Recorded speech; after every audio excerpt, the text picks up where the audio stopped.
My nephew is frightened of his aunt, but he refuses to explain why. Last night during dinner, he quietly slipped me a folded note. It read, "Uncle Robert, check the crawl space behind the old furnace tonight. You need to see what's hidden there." So I waited until the house was silent, until everyone had gone to bed. Then I took my flashlight, walked downstairs, and went to look. The moment the beam of light reached that dark corner, my hands began shaking so badly I almost dropped the flashlight. But before I explain what I saw, I need to go back a little, because this story didn't begin with a note or a crawl space. It really started 6 months earlier, the day my wife Margaret died from a sudden heart attack. We had been married for 37 years. That morning she was in the kitchen making her famous blueberry pancakes, humming along with the radio like she always did, and by that evening she was gone. Just like that. The doctor told me it had been quick, that she hadn't suffered. But I did. God, I suffered. At 64 years old, I suddenly found myself alone in the house we had built together in Calgary, surrounded by memories and an unbearable quiet. Our daughter Sarah had moved to Vancouver years earlier for her career. Our son Benjamin still lived here in Calgary with his wife Monica and their 2 children, but Ben worked up north in the oil fields and was gone for weeks at a time. Monica was a real estate agent, constantly busy showing properties and closing deals. Then there was my nephew Tyler. Tyler was 16 and had been living with Margaret and me for nearly 2 years.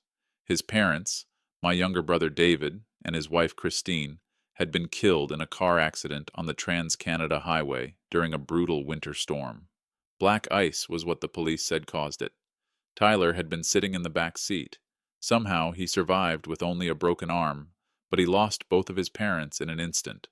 Since we were his only family in Calgary, and he was already in the middle of high school, Margaret and I became his legal guardians. It was the obvious choice. Tyler was a good kid, quiet, maybe even too quiet after everything he'd gone through, but he kept decent grades, played hockey, and helped around the house whenever we asked. Margaret had been wonderful with him. She gave him space when he needed it, but she was always there with a hug or a warm, home-cooked meal. After she died, Tyler and I grieved together.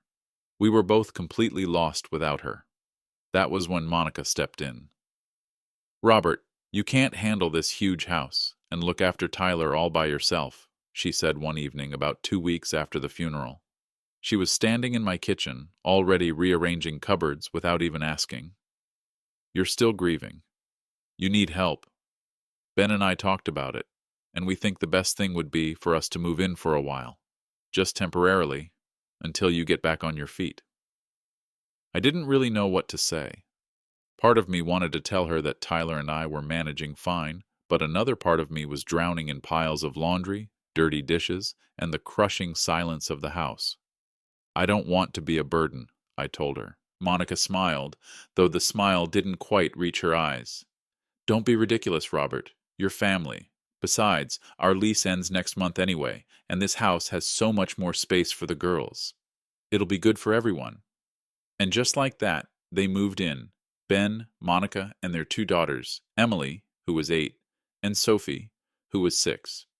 All at once, my quiet home was filled with noise and movement again. At first, it actually helped. The girls were sweet and full of energy, always eager to show me their drawings or talk about their day at school. Ben seemed relieved whenever he returned from the oil fields and saw his family all together under one roof. And Monica, well, Monica took charge of everything. She reorganized the entire kitchen. She tore out Margaret's herb garden because she said it looked messy.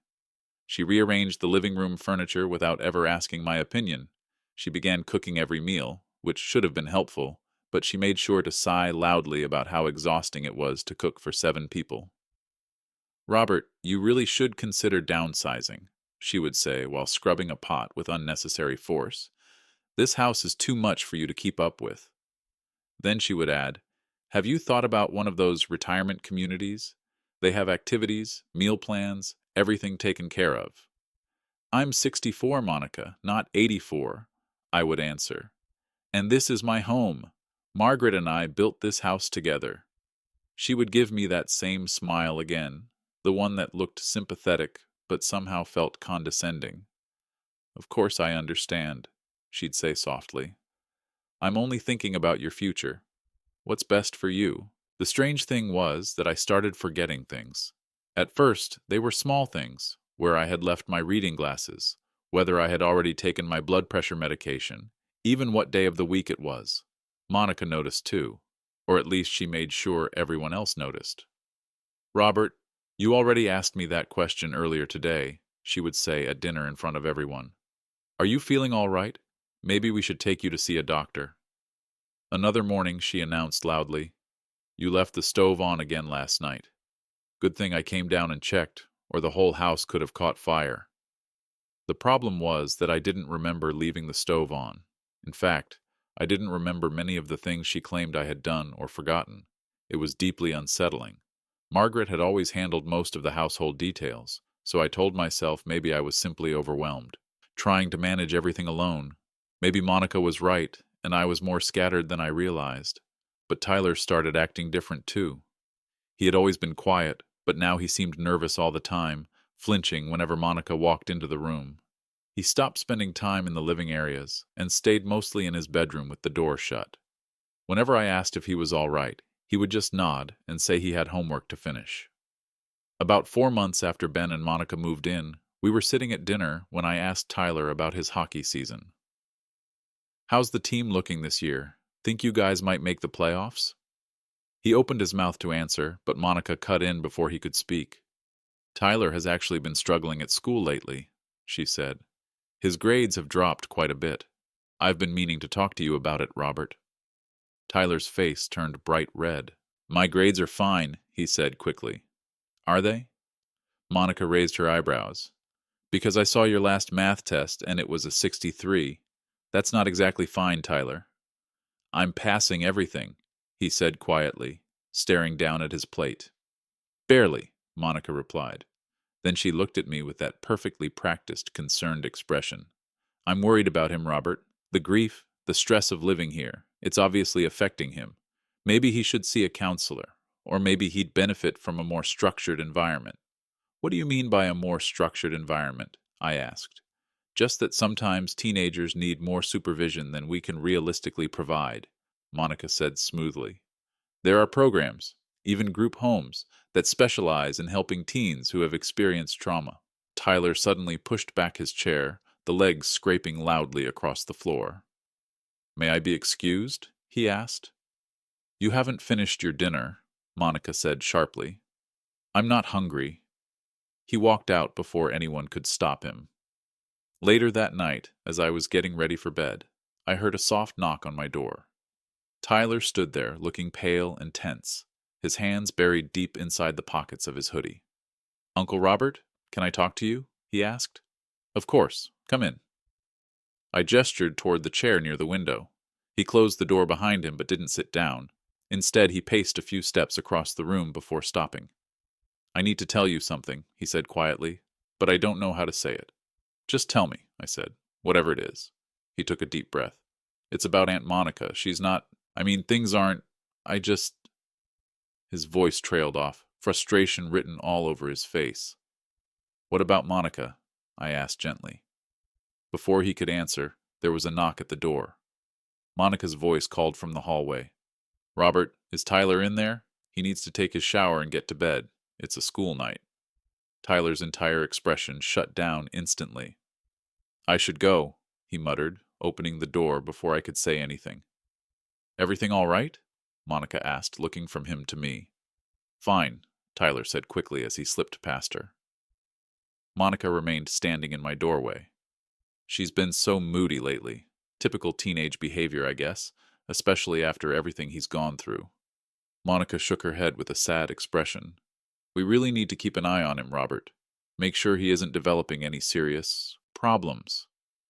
After she walked away, I sat on the edge of my bed feeling uneasy. Tyler had wanted to tell me something important, something about Monica. But what was it, and why had he completely shut down the moment she appeared in the doorway? Over the next few weeks, I started paying closer attention. I noticed Monica always seemed to appear whenever Tyler and I tried to talk privately. I also noticed she had started bringing me my morning coffee in bed. It seemed thoughtful, but it also meant she was the one handling my medication bottles every morning. She'd place the coffee on the nightstand and line up my pills neatly beside it. "Don't forget to take these, Robert," Your health is very important. I also realized my forgetfulness seemed to be getting worse. I would lose track of entire conversations. Sometimes I would walk into a room and have no idea why I'd gone there. Time itself felt slippery, like hours were disappearing without warning. During one of Ben's visits home, he mentioned that maybe I should see a doctor, that it could be early dementia. Dad's too young for that, Ben said to Monica, though he sounded unsure. Age doesn't really matter, Monica replied calmly. Cognitive decline can happen to anyone, and with all the stress he's been under since Margaret died, it's not that surprising. They talked about me as if I wasn't even sitting right there at the kitchen table. Then came the night Tyler slipped me the note. It was an ordinary Tuesday evening. Ben had already left for another shift up north. Monica had cooked pot roast, and we were all sitting around the dining table. The girls were chatting happily about school. Tyler was quiet, as usual. Monica moved around the table serving food and keeping the conversation going. At one point, she stood up to get more water from the kitchen.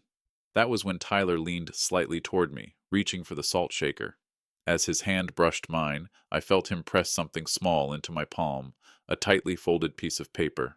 His eyes met mine for only a second, urgent and pleading, before he leaned back and continued eating as if nothing unusual had happened. I kept the paper hidden in my hand for the rest of dinner, my heart pounding. What was this? Why all the secrecy? When dinner was over, I excused myself and said I was tired. I went to my bedroom, closed the door, and unfolded the note with shaking hands. Tyler's handwriting, usually neat and careful, looked rushed and uneven. Uncle Robert, check the crawlspace behind the old furnace in the basement. You need to see what's there. Go when everyone is asleep. Don't tell Aunt Monica, please. I'm scared. I read the message 3 times while my thoughts raced. Scared? Scared of what? What could possibly be hidden in the crawlspace? And why couldn't I tell Monica? I waited until after midnight, lying fully dressed on my bed, listening to the house settle into silence. Eventually I got up, took my flashlight from the bedside drawer, and quietly crept downstairs. The basement stairs creaked beneath my weight, every sound making me pause and listen, but no lights came on upstairs. Everyone seemed to be asleep. The basement itself was unfinished. Bare concrete floors, exposed beams, and boxes stacked everywhere, filled with Christmas decorations and old furniture. The furnace stood in the far corner, a bulky old oil burner I had been meaning to replace for years. Behind it was the crawl space, just a small opening that ran under the front porch. We had never used it for anything. It was dusty and full of cobwebs. I aimed my flashlight into the darkness and lowered myself onto my hands and knees. The crawl space was tight, barely 3 feet high, and it smelled like damp soil and mildew. Slowly I crawled forward, while the beam of the flashlight swept across the dirt floor. At first there was nothing except dust and thick spiderwebs. Then the light caught something that clearly didn't belong there. A cardboard box pushed far back against the foundation wall. I dragged it toward me, coughing as dust filled the air. The box was sealed with packing tape. My fingers trembled as I tore it open. Inside were file folders filled with documents. I pulled them out carefully, barely breathing. The first folder contained bank statements, my bank statements, but for an account I didn't recognize. It was a joint account under my name and Monica's name. The balance showed more than $40,000, with regular deposits being transferred in.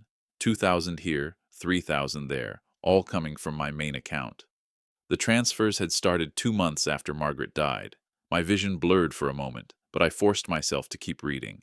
The next folder contained legal paperwork, a power of attorney document with my signature on it, giving Monica full authority over my finances and medical decisions. But I didn't remember signing anything like that. I would never have signed such a document without speaking to my lawyer or having been there. Another paper was even worse. It was a new will. In this version, everything, the house, my savings, my life insurance, was left to Ben and Monica. Tyler received nothing. The signature looked like mine, but I had no memory of signing it. The real will Margaret and I had created together divided everything evenly between Ben and Tyler, with money set aside for Tyler's education and housing. There was more. Printed emails between Monica and someone named Dr. Harrison discussing my declining mental condition and the need to move forward with guardianship proceedings. Guardianship. They were planning to have me declared mentally incompetent. At the bottom of the box, I found a small plastic bag filled with pill bottles. Some of the medications looked familiar, sleeping pills and anti-anxiety tablets, but others I didn't recognize at all. I put on my reading glasses and held the flashlight closer. One bottle was labeled alprazolam, a powerful benzodiazepine. Another contained a heavy sedative I had never heard of before. Suddenly, everything clicked into place. The coffee Monica brought me every morning, the confusion, the memory lapses, the hours I couldn't account for. I wasn't developing dementia. She was drugging me. I sat back on my heels, the flashlight shaking because my whole body was trembling. Monica had been drugging me, stealing money from my accounts, forging legal documents, and preparing to have me declared incompetent so she could take everything. And somehow, Tyler had discovered the truth. Just then, I heard a small sound behind me. I spun around, the flashlight beam slicing through the darkness. My heart nearly stopped. Someone was standing at the entrance to the crawlspace. It was Tyler. He was wearing his pajamas and standing barefoot on the concrete, his face pale in the light. "Uncle Robert," he whispered softly. "Did you find it?" I crawled back out of the space, still clutching the files, and stood up in the basement. "Tyler, what is all this? How did you know about it?" He glanced nervously toward the basement stairs. "We have to be quiet. She can't know you found it." "Who?" "Monica." He nodded, tears filling his eyes. "She's been planning this for months. I heard her on the phone one night talking to Uncle Ben. She said once you're declared incompetent, they can sell the house and take everything. She said Tyler won't get anything because he's not blood. He's only your ward. She said once they have control, they'll put him in foster care." The room felt like it was spinning around me. Ben knew. My own son was part of this. "How did you find these?" I asked, pointing at the documents. "About 2 weeks ago. I saw her coming upstairs from the basement carrying that box," Tyler explained quietly. "I had gotten up for water. She didn't see me, but she looked really sneaky. The next day, when everyone was out, I searched the basement and found the crawl space. I've been trying to figure out how to tell you, but she's always around. She watches me all the time. I think she suspects I know something." I held up the bag of pills. "These? She's been putting these in my coffee, hasn't she?" Tyler nodded miserably. "I think so. I saw her crushing pills one morning when she thought everyone was still asleep. And you've been so confused and forgetful lately, Uncle Robert. That's not normal for you. Even before Aunt Margaret passed, you were sharp as ever." I looked down at the documents in my hands, proof of a betrayal so deep it made me physically sick. My daughter-in-law was systematically destroying my life, stealing my money, my home, my autonomy, and my own son was helping her. "We need to be smart about this," I said quietly. "If Monica knows we found this, there's no telling what she might do. She could destroy the evidence or worse." "What do we do now?"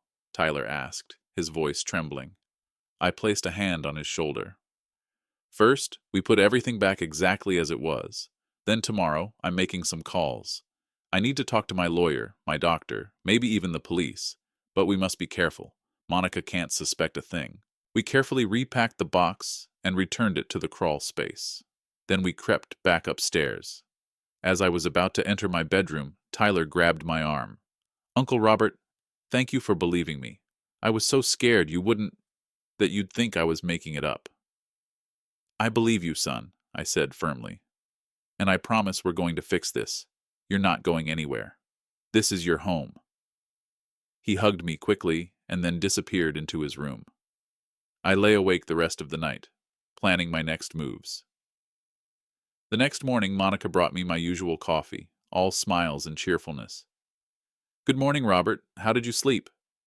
I looked at the mug, at the pills lined up neatly on the nightstand, at her face with its false concern. "I slept fine, thank you," I said, gesturing toward the pills. "Actually, I've decided to take them after breakfast from now on. Plus, I read they work better on a full stomach." A flicker of something, annoyance maybe, crossed her face, but she recovered quickly. "Oh, well, whatever you think is best. I'll leave them here for you." After she left, I hid the pills in my sock drawer and poured the coffee down the bathroom sink. My mind felt clearer than it had in months. I called my lawyer's office and scheduled an urgent appointment for that afternoon. I also contacted my doctor, Dr. Patterson, who had been treating me for 20 years, and requested a full evaluation with complete blood work. "Is everything all right, Mr. Carlson?" his receptionist asked, concerned. "I'm not sure," I admitted. "That's what I need to find out." Monica became immediately suspicious. "Where are you going?" she asked as I grabbed my coat. "Just running some errands," I replied casually. "Harmy, maybe stop by the hardware store. Want me to come with you? You shouldn't be driving if you're feeling confused." "I'm fine, Monica. I can manage a trip to the pharmacy." Her jaw tightened. "Well, don't be long. I'm making an early dinner tonight." I met with my lawyer, Richard Morrison, first. I had known Richard for years. He had handled the sale of my business when I retired, drafted wills for Margaret and me, and helped with Tyler's guardianship paperwork. "Robert, good to see you," he said, shaking my hand. But then his eyes narrowed as he studied my face. "You look like you've seen a ghost. What's going on?" I told him everything, showing him the photos I had taken of the documents in the Crawlspace the night before. His expression darkened with each image. "Jesus, Robert," he said finally.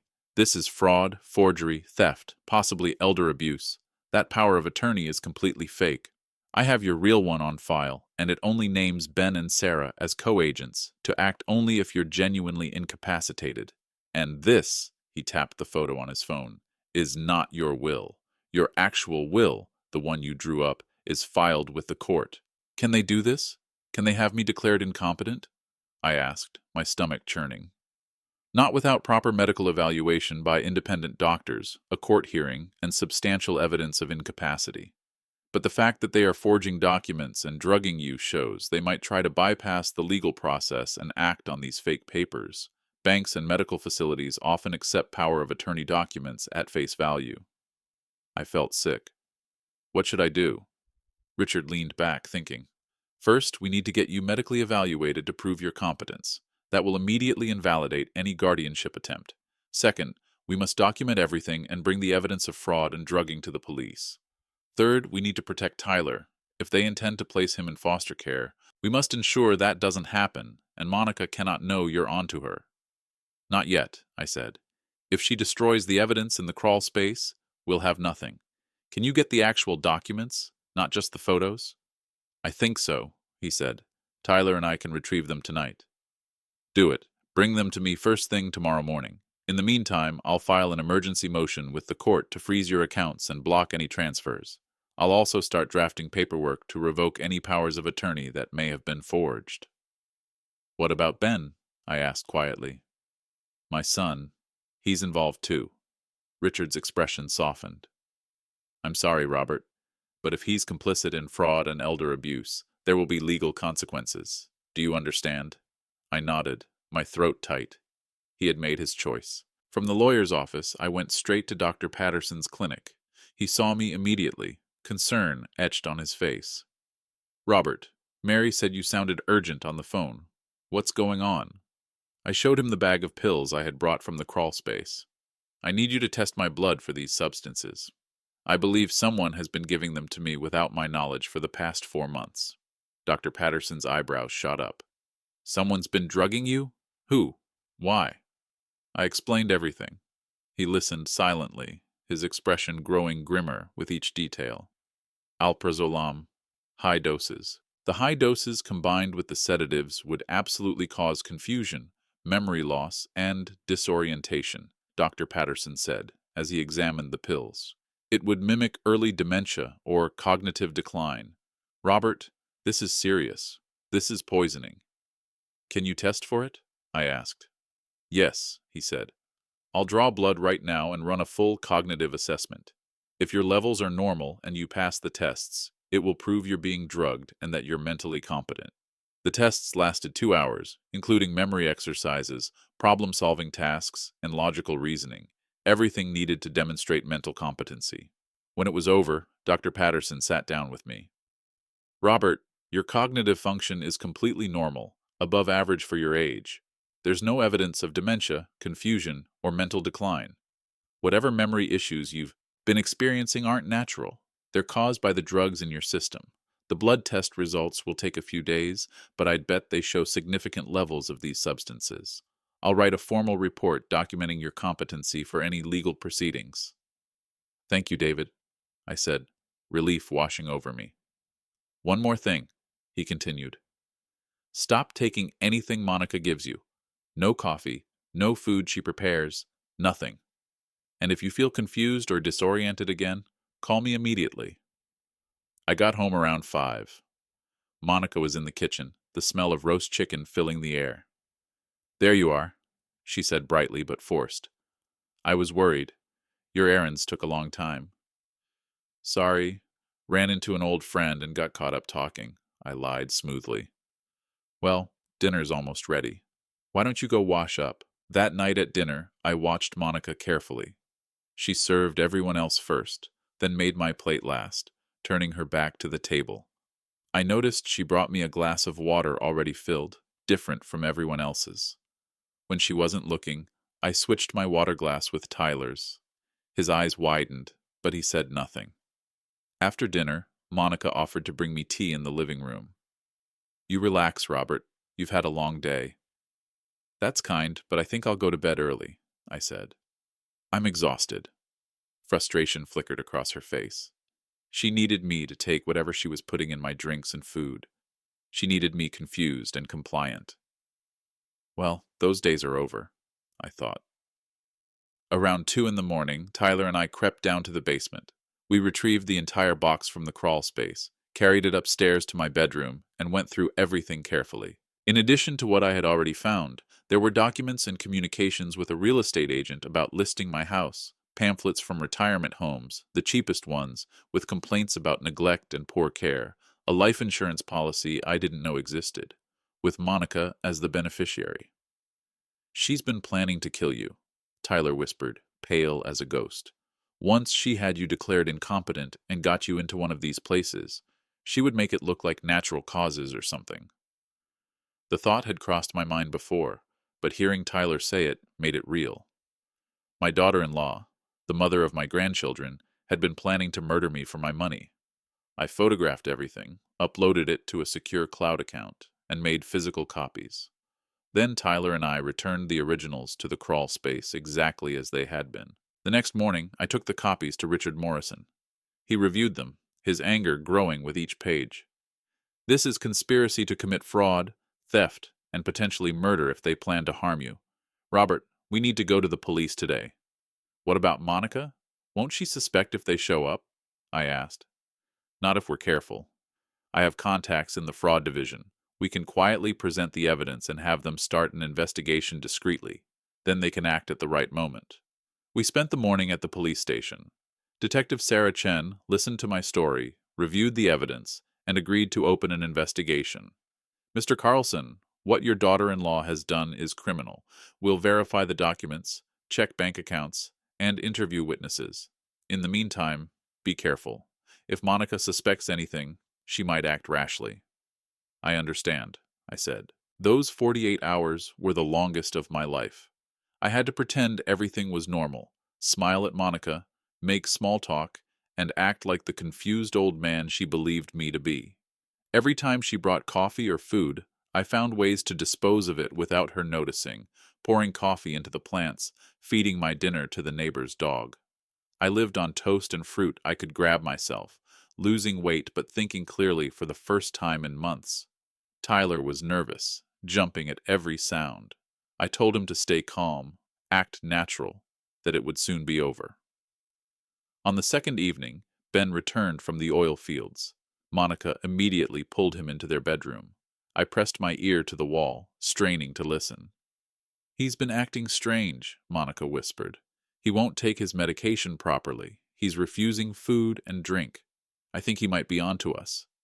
You're being paranoid, Ben replied. He's a confused old man. There's no way he knows. Something's changed. Tyler's been acting weird too, avoiding me. What if he told Robert something?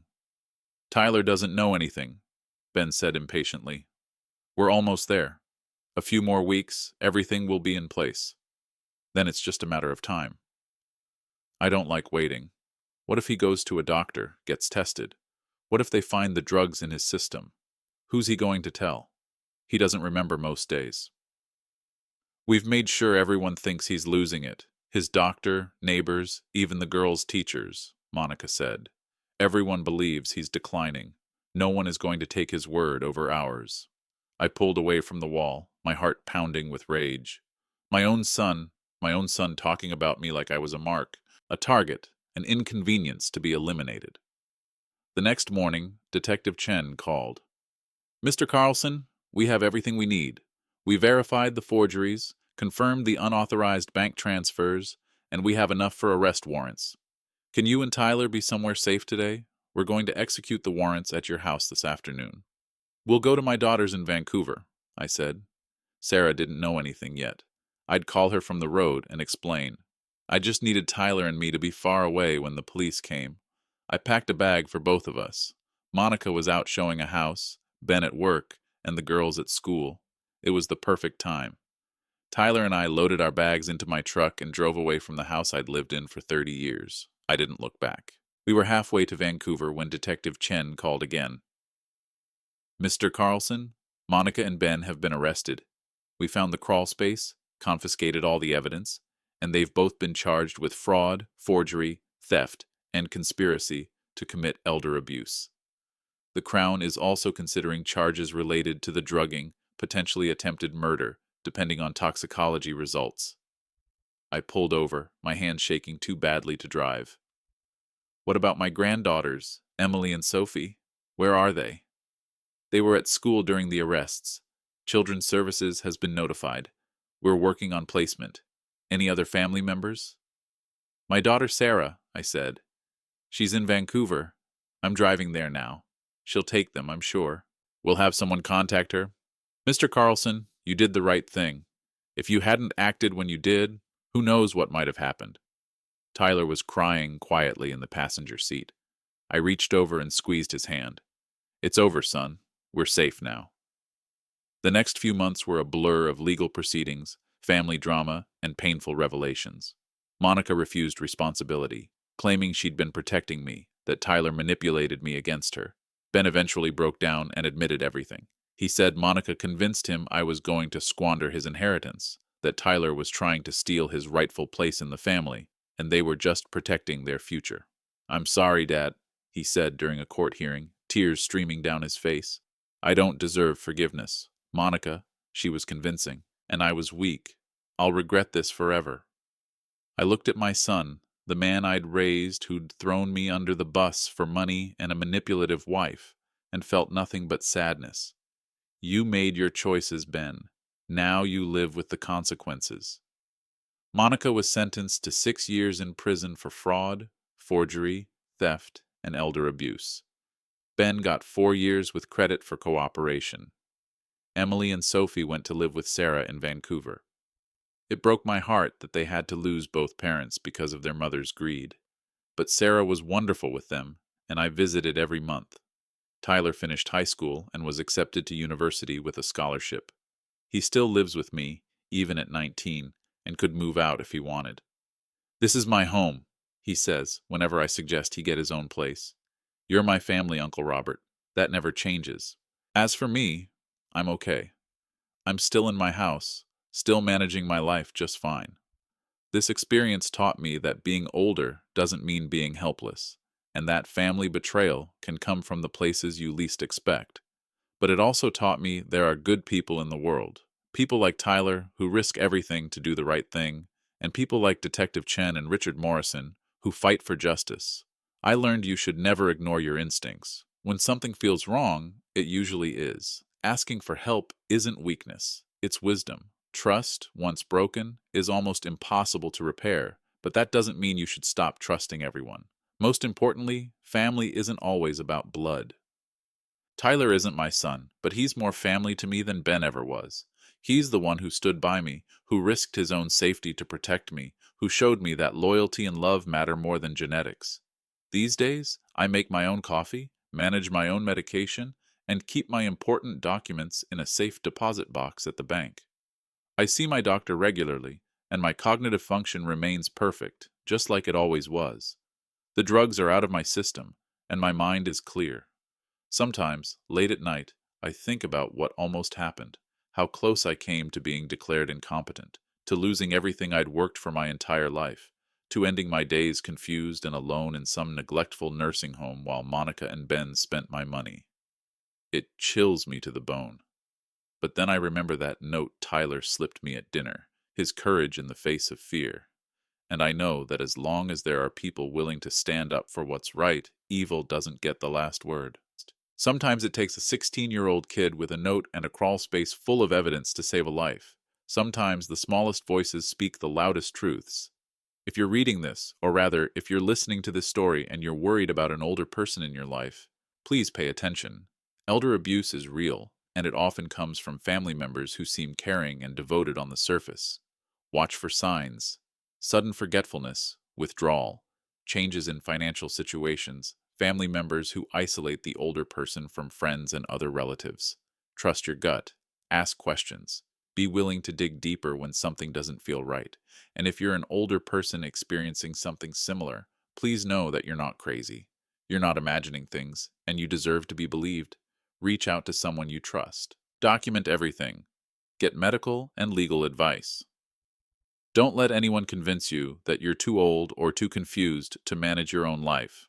Age is just a number, and wisdom doesn't decline with the years. Finally, if you're a young person like Tyler who knows something wrong is happening, be brave. Speak up even when it's terrifying, even when the adults don't want to listen. Sometimes you see things more clearly than everyone else, and your voice matters. You might just save someone's life. My story ends well, relatively speaking. I'm still here, still independent, still making my own choices. Tyler's thriving at university, studying law, ironically, because he wants to protect people who can't protect themselves. My granddaughters are healing with Sarah's help. As for Ben and Monica, they're paying their debt to society, and I've made my peace with that. The house is quieter now, but it's a good quiet, a peaceful quiet. I tend to Margaret's herb garden that Monica tried to destroy. I watch hockey games with Tyler when he comes home for weekends. And I live my life on my own terms. That's all any of us can ask for, really, the freedom to choose, the dignity to be heard, and the love of people who see us for who we truly are. Remember, getting older doesn't mean losing your voice. It doesn't mean becoming invisible. It doesn't mean surrendering your autonomy to people who claim they know what's best for you. Stay sharp, stay aware, stay connected to people who truly care, and never ever ignore that little voice inside that tells you something isn't right. That voice? It's usually trying to save your life. Trust yourself, protect yourself, and when you need it, let the people who love you help. That's not weakness. That's survival. That's wisdom. That's how we win.